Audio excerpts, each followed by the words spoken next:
बोली सियावर रामचंद्र भगवान की जय। श्री हनुमान जी महाराज की जय।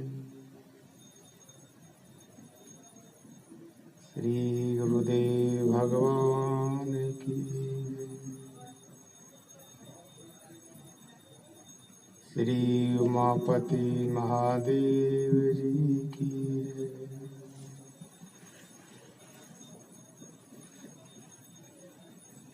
सब संतन की जय,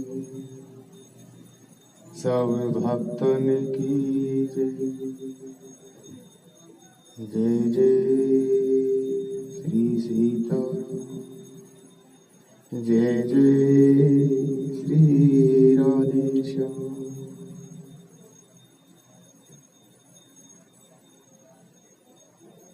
भगवान शिव जी माता पार्वती जी से कहते हैं कि हे पार्वती, यह संसार में जो लोग भगवान से विमुख हैं, भगवान को छोड़कर विश्व में लगे हुए हैं, विश्व में आसक्त हैं, वे सभी लोग अभागे हैं।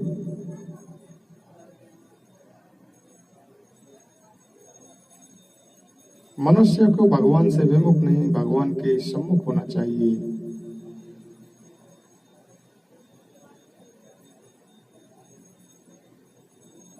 भगवान शिव जी माता पार्वती जी से कहते हैं, सुनहु उमा ते लोग अभागे, हरि तजी होई विषय अनुरागे। सुनहु ते लोग अभागे, हरि तजी होई विषय अनुरागे। संकुल लता बिटप घन कानन, बहु खग मृग ते गज पंचानन। आवा पंथ का बंद निपाता, तेहि सब कही साप के बाता। दुर्वासा मोहि दीनी सापा, प्रभु पद पीकी मिटा शो पापा।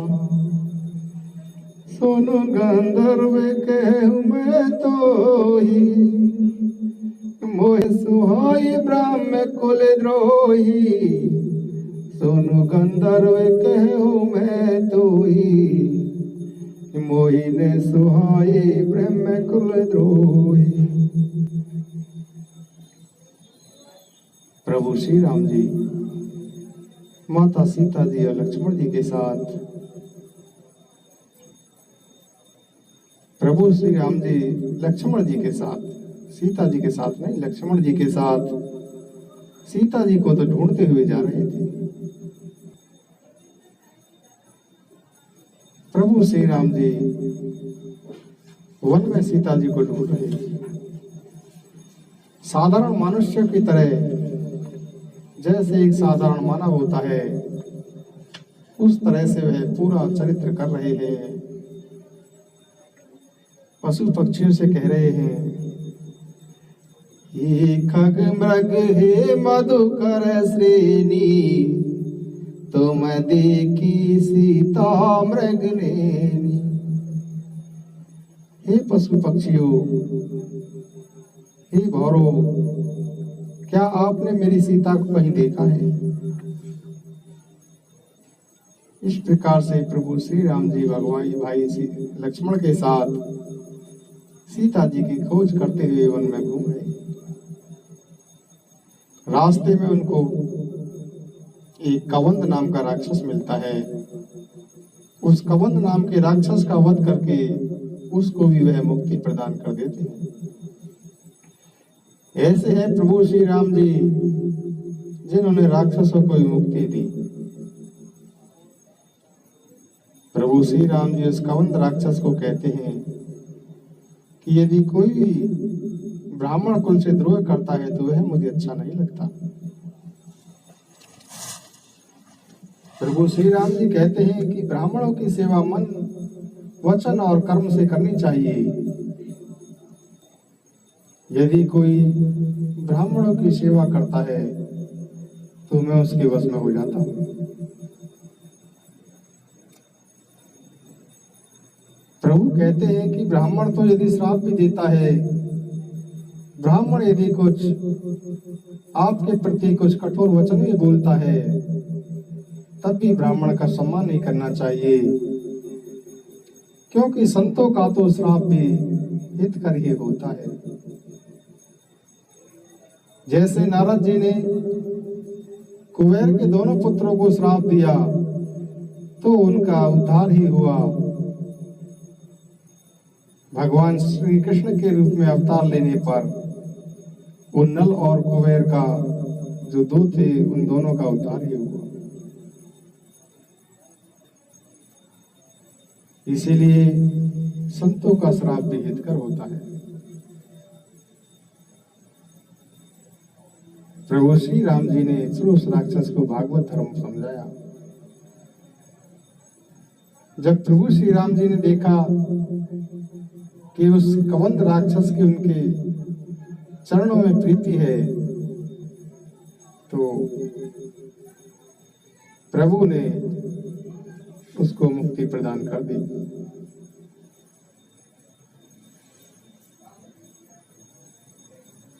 प्रभु श्री राम जी आगे चलते हैं, सबरी जी के आश्रम पहुंचते हैं। सबरी जी को, जो सबरी जी के गुरु थे मतंग जी, मतंग मुनि जी ने सबरी जी को कहा था कि तुम्हें एक दिन प्रभु श्री राम जी के दर्शन अवश्य होंगे। मतंग मुनि जी ने कहा था कि तुम्हें प्रभु श्री राम जी के दर्शन अवश्य होंगे, पर कितने समय में होंगे यह गुरु जी ने नहीं कहा। परंतु सबरी जी के मन का विश्वास कि वह प्रतिदिन प्रभु श्री राम जी के आगमन की इंतजार में रोज ही रास्तों को साफ करती थी, रास्ते में फूल बिछाती थी कि एक दिन प्रभु श्री राम जी जरूर आएंगे। इस प्रकार से जब सबरी जी को इंतजार करते करते काफी लंबा समय बीत गया, तो प्रभु श्री राम जी सबरी जी के आश्रम में पहुंचते हैं। जैसे ही सबरी जी ने श्री रामचंद्र जी को देखा, उन्हें अपने गुरु के वचन याद आ गए। सबरी जी की आंखों में प्रेम के आंसू भराए, प्रेम में डूब गई। सबरी जी के मुंह से कुछ वचन भी नहीं निकलता है, बार बार प्रभु श्री राम जी के चरणों में सिर झुकाए हुए देख रही है। फिर सबरी जी ने धैर्य धारण करके जल ला करके दोनों भाइयों के चरण धोए और उन्हें सुंदर आसन बैठने के लिए प्रदान किए। सबरी जी ने सुंदर उनको फल फूल खिलाए और प्रभु ने जो सबरी जी ने बेर खिलाई उनकी बार बार प्रशंसा की और प्रेम पूर्वक उनको खाया। फिर सबरी जी हाथ जोड़कर खड़ी हो गई।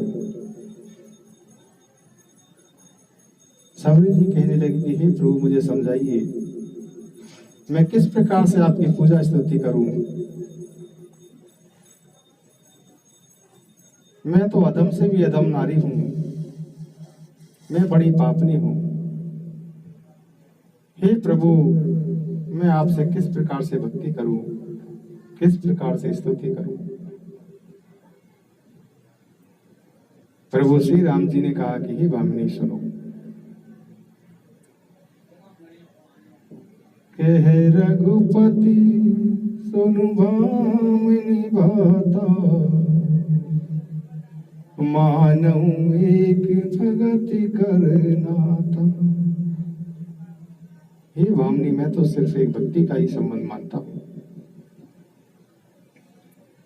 मैं ना जाति का संबंध, ना कुल का, धर्म का, ये जितने भी हैं, मैं इन सबके होने पर भी यदि कोई मनुष्य बड़ा ही धर्मात्मा हो, बड़ा ही धनी हो, बड़े कुटुंब वाला हो, बड़ा ही ज्ञानी क्यों ना हो, पर यदि उस मनुष्य में भक्ति नहीं है तो वह मनुष्य ऐसा ही है जैसे कि बिना जल के बादल। हे भामनी, मैं तुम्हें जो 9 प्रकार की भक्ति है वह तुम्हें बतलाता हूं, सावधान होकर सुनो। नवदा भगति कहूं तो ही पाही, सावधान सुनु धरो मन माही। नवदा भगति कहूं तो ही पाही,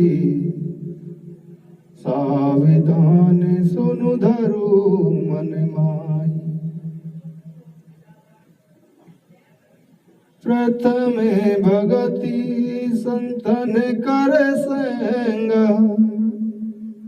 दूसरी रतिम में कथा प्रसंगा। गुरुपद पंकज सेवा, तीसरी भगति अमा। चौथी भगति मम गुण गण, करहि कपट तजिगा।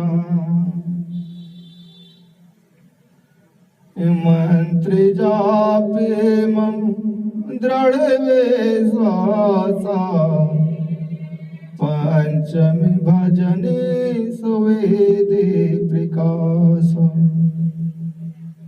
छठ दमशील विरति बहु कर्मा, निरत निरंतर सजन धर्मा। सातवें सवे मोहि में जग देखा, मोती संत अधिक कर लेखा। आठवें जता लाभे संतोषा, सपने हो नहीं देखई पर दोषा। नवमें सरल सब सन छन हीला, मम भरोसे हरसे दीना। नवमें हुए कऊ जिनके होई, नारी पुरुष सचराचर कोई। नारी पुरुष सचराचर कोई। मम दर्शन फल परम अनूपा, जीव पाई निज सहजे स्वरूपा। मम दर्शन फल परम अनूपा, जीव पावे निज सहजे स्वरूपा।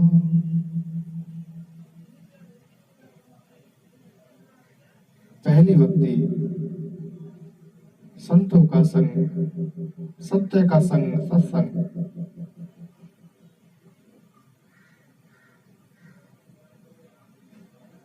पहली भक्ति है संतों का संग करना।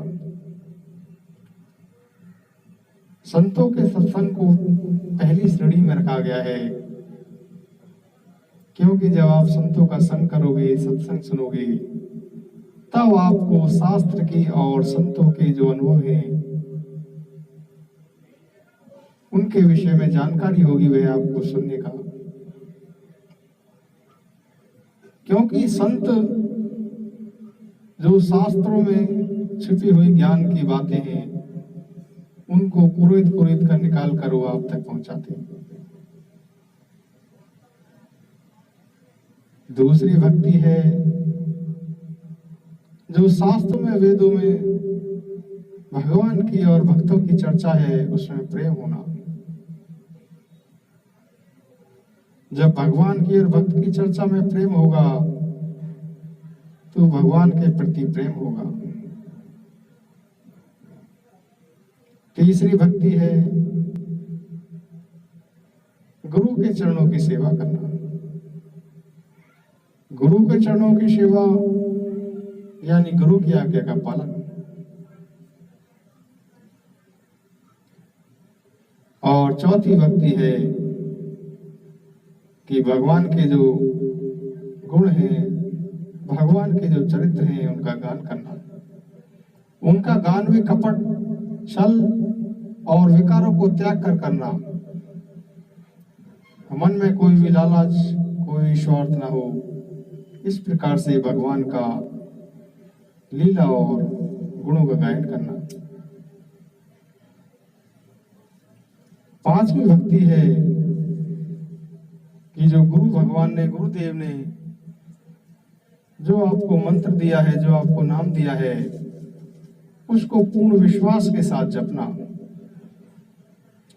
उस मंत्र में इतना विश्वास हो कि साक्षात उस मंत्र के स्वरूप में आपके जीव पर स्वयं वह भगवान ही है, इस तरह का विश्वास हो। और छठी भक्ति बताई है कि जो इंद्रिय हैं उनको अपने वश में करना। ये हमारी इंद्रियां हैं, ज्ञान इंद्रियां, कर्म इंद्रियां। कर्म इंद्रियों में हाथ, पैर, गुदा, मुंह, ये हमारी कर्म इंद्रियों में हो जाती है। और ज्ञान इंद्रिया में आंख, नाक, कान, जीव,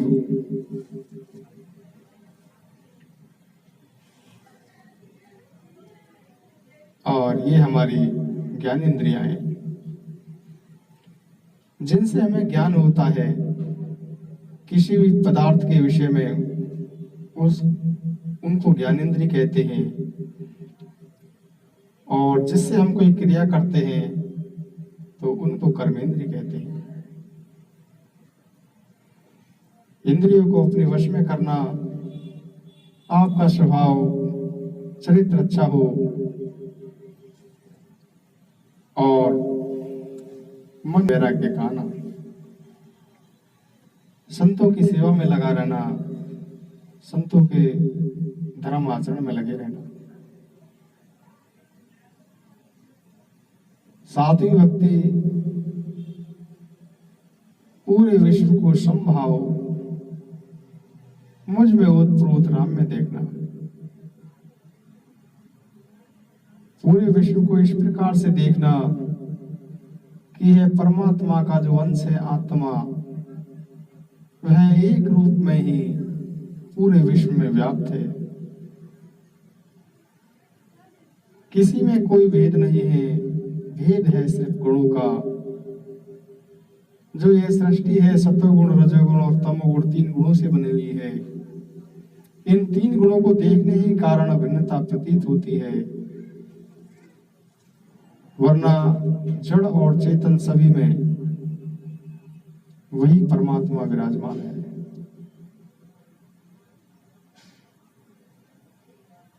आठवीं भक्ति है कि संतों को प्रभु से भी अधिक महत्व देना, क्योंकि भगवान से मिलाने वाले संत ही हैं। इसीलिए संतों का पहला स्थान बताया है। आठवीं भक्ति है अपने कर्म के अनुसार जो भी फल आपको मिले उसी में संतोष करना, और संतोष के साथ साथ किसी दूसरे के दोषों पर दृष्टि न करना, क्योंकि दूसरों के दोषों पर दृष्टि करने से भी आपके अंदर वह दोष आ जाते हैं। क्योंकि जैसा आप सोचेंगे वैसा ही आप बन जाएंगे। यदि आप दोष देखेंगे तो दोष आपके अंदर आ जाएंगे, दूसरों में अच्छाई देखेंगे तो अच्छाई आपके अंदर आएगी। इसलिए कभी भी दूसरों के दोषों पर ध्यान ना दें, अच्छा ही देखें, क्योंकि यह सृष्टि भी गुण और दोष में बनी हुई है। परमपिता परमात्मा ने आपको विवेक दिया है कि आप उस सृष्टि में से गुणों को ग्रहण करें और जो दोष है उनको त्याग दें। नौवीं भक्ति है सरल स्वभाव। सरल स्वभाव हो, किसी के प्रति भी कपट का व्यवहार ना करें और हृदय में हमेशा ही सम रहें। कैसी भी परिस्थिति हो, अनुकूल परिस्थिति हो या प्रतिकूल परिस्थिति हो, उसमें किसी भी प्रकार का विषाद नहीं करें। हर्ष और विषाद का न होना, राग और द्वेष का न होना, इसी को सम कहते हैं, इसी को समता कहते हैं, इसी को स्थित प्रज्ञ कहते हैं, इसी को भगवत प्राप्ति कहते हैं, इसी को तत्व ज्ञान कहते हैं। इन नवों में से भी जिसके पास हे भामनी यदि कोई एक भक्ति भी आ जाती है तो वह स्त्री हो, पुरुष हो, जड़ हो, चेतन हो, कोई भी हो, ऐसा प्राणी मुझे अत्यंत ही प्रिय है। परंतु हे भामनी, तुम में तो ये सभी नौ भक्ति की नौ भक्ति तुम्हारे में तो पहले से ही दृढ़ है। इसीलिए जो गति योगियों के लिए भी दुर्लभ होती है, आज मैं तुम्हें वही गति दे दूंगा। प्रभु कहते हैं, मम दर्शन फले परम अनुपा, जीव पावन जैसे जे स्वरूपा। प्रभु कहते हैं कि मेरे दर्शन का, मेरी भगवत प्राप्ति का, आत्मज्ञान का फल यही है कि जीव जो अपने स्वरूप को भूला हुआ है, जो आत्म तत्व को भूला हुआ है, अपने को आत्म तत्व ने जानकर शरीर जानता है, शरीर मानता है, उस शरीर के संबंधियों में ही राग और द्वेष करता है, शरीर के संबंधों में मोह और ममता में लिपटा हुआ है, वह उस मोह और ममता से निर्लिप्त होकर अपने सहज स्वरूप को प्राप्त कर लेता है, जिसमें कोई विकार नहीं है, जिसमें कोई निर्लिप्तता नहीं है। उस स्वरूप को वह प्राप्त कर लेता है। यही है भगवत प्राप्ति, यही है तत्व ज्ञान, यही है प्रभु का साक्षात्कार। बारे बारे प्रभु पद शिरुनाई, प्रेम सहित सब कथा सुनाई। बारे बारे प्रभु पद शिरुनाई, प्रेम सहित सब कथा सुनाई। श्री राम जय राम जय जय राम, जय राम जय राम जय जय राम। श्री राम जय जय राम, जय राम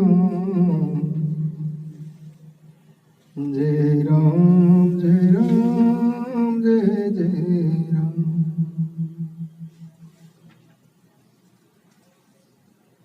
विकार क्या है? ये काम, ये क्रोध, ये लोभ, ये मोह, ये ही विकार है। वास्तव में यह जो काम है, यह जो कामना है, इसी के तीन रूप है।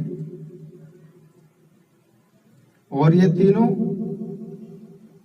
जो काम, क्रोध और लोभ है, यह तीनों पैदा होते हैं सांसारिक वस्तुओं को, सांसारिक व्यक्तियों को, सांसारिक वस्तुओं को महत्व देने से।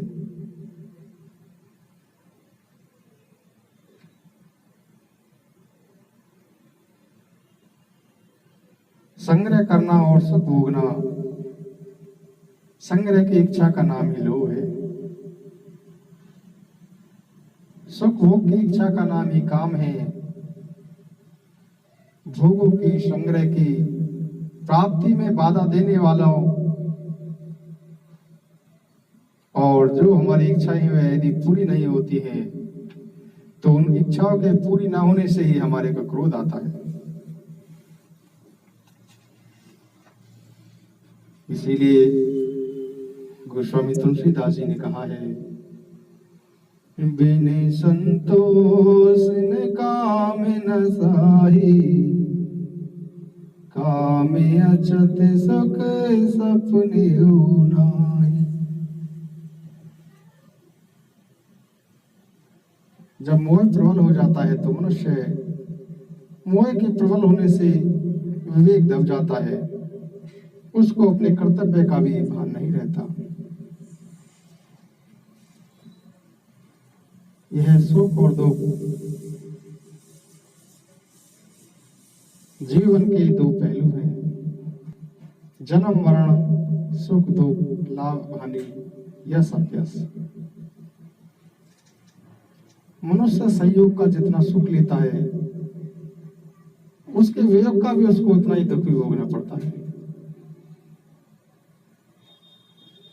परंतु समझने वाली बात यह है कि संयोग में इतना सुख नहीं होता जितना दुख वियोग में होता है।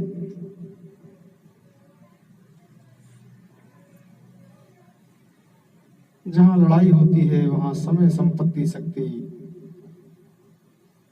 इन तीनों का नाश हो जाता है। लड़ाई घर में हो, लड़ाई पड़ोस में हो, लड़ाई राज्य में हो, लड़ाई हो, लड़ाई से हमेशा ही तीन चीजों का नाश होता है, समय का, संपत्ति का और शक्ति का।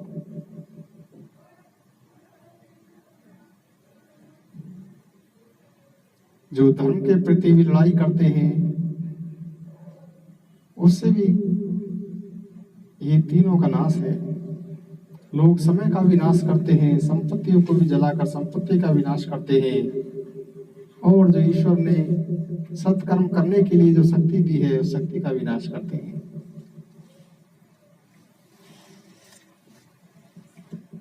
कामनाएं,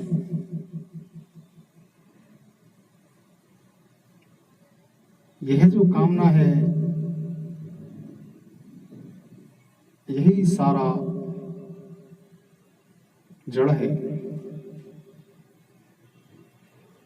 अभी हमारे पास जिन वस्तुओं का अभाव है उन वस्तुओं के बिना भी हमारा काम चल रहा है,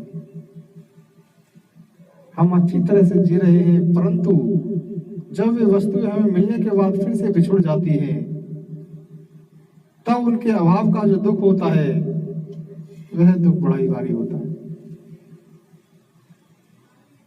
अगर आपके भीतर लोभ रूपी दोष न हो तो वस्तुओं के संयोग से सुख हो ही नहीं सकता।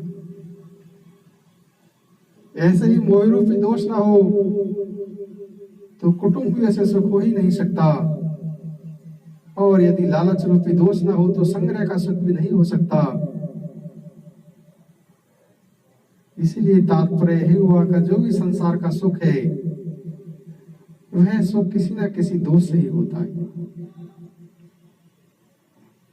पहले दोष पैदा होता है, उस दोष के बाद फिर हमें सुख का अनुभव होता है।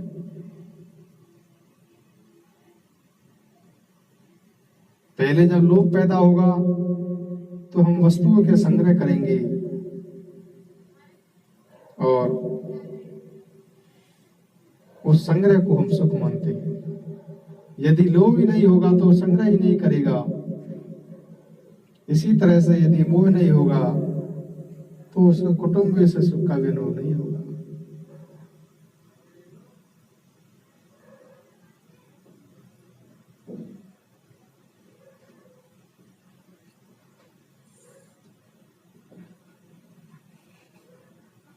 मंगल भवन अमंगल हारी, द्रव्य दशरथ अजरे बिहारी। ओ यही सोई जो राम रच राखा, को कर तरक बढ़ावे साखा।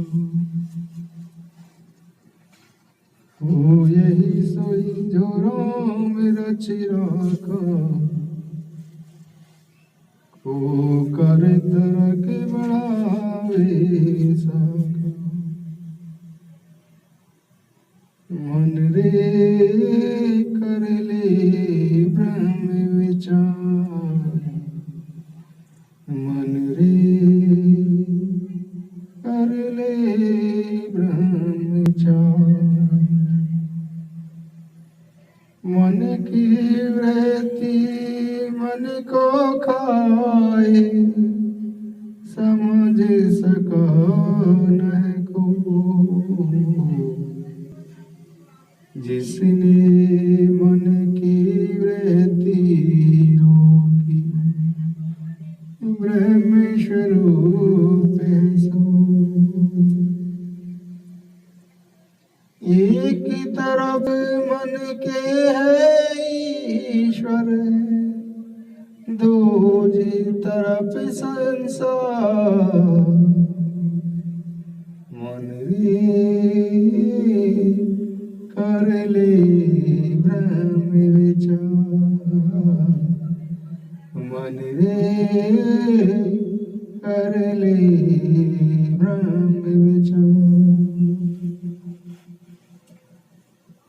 लाख 84 के चक्कर में मन ने सबको डाला,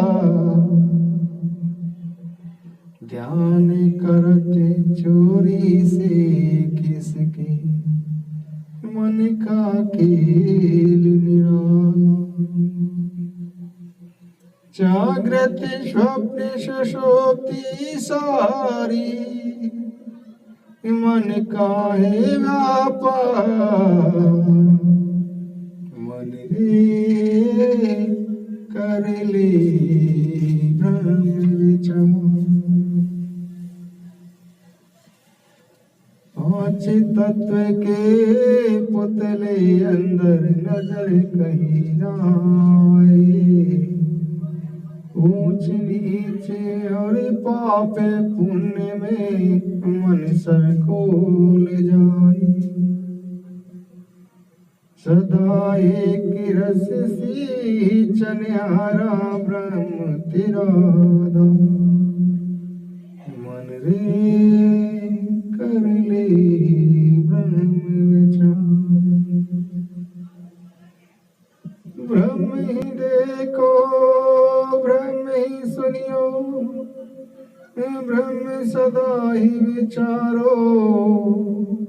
जैसे कीट भृंगी हो जाए, ऐसे नाम उचारो। ये सत्य जो निर्मल चेतन, बाकी सब बेकार। मन रे कर ले ब्रह्म विचार। योग करे तो योगी होए, भोग करे तो भोगी। मन के पीछे लग कर जातक बन जाता है रोगी। मन रे कर ले ब्रह्म विचार।